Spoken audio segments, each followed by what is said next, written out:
Today 24 news सत्य परिस्थितीचा सविस्तर आढावा। जालना शहरातील बस स्थानकाजवळील मोक्ष लॉजवर मानवी तस्करी विरोधी पथकानं 19 जून 2026 रोजी छापा टाकून मोठ्या सेक्स रॅकेटचा पर्दाफाश केलाय। विशेष म्हणजे याच लॉजवर दुसऱ्यांदा अशी कारवाई झाली आहे, त्यामुळे आता पोलिसांच्या भूमिकेवर देखील प्रश्नचिन्ह निर्माण झालंय। पोलीस अधीक्षक तेगबीर सिंग संधू आणि अप्पर पोलीस अधीक्षक विक्रम साळी यांच्या मार्गदर्शनाखाली ही कारवाई करण्यात आली।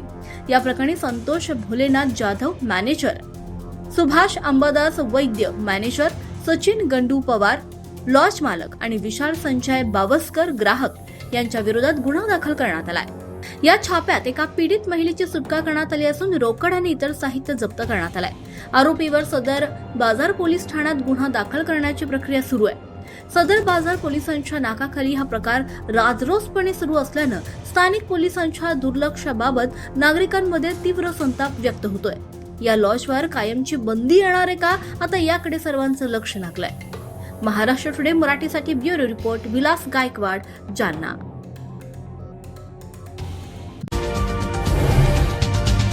आजच महाराष्ट्र टुडे 24 न्यूजला सबस्क्राईब करा आणि सत्य परिस्थितीचा सविस्तर आढावा पहा।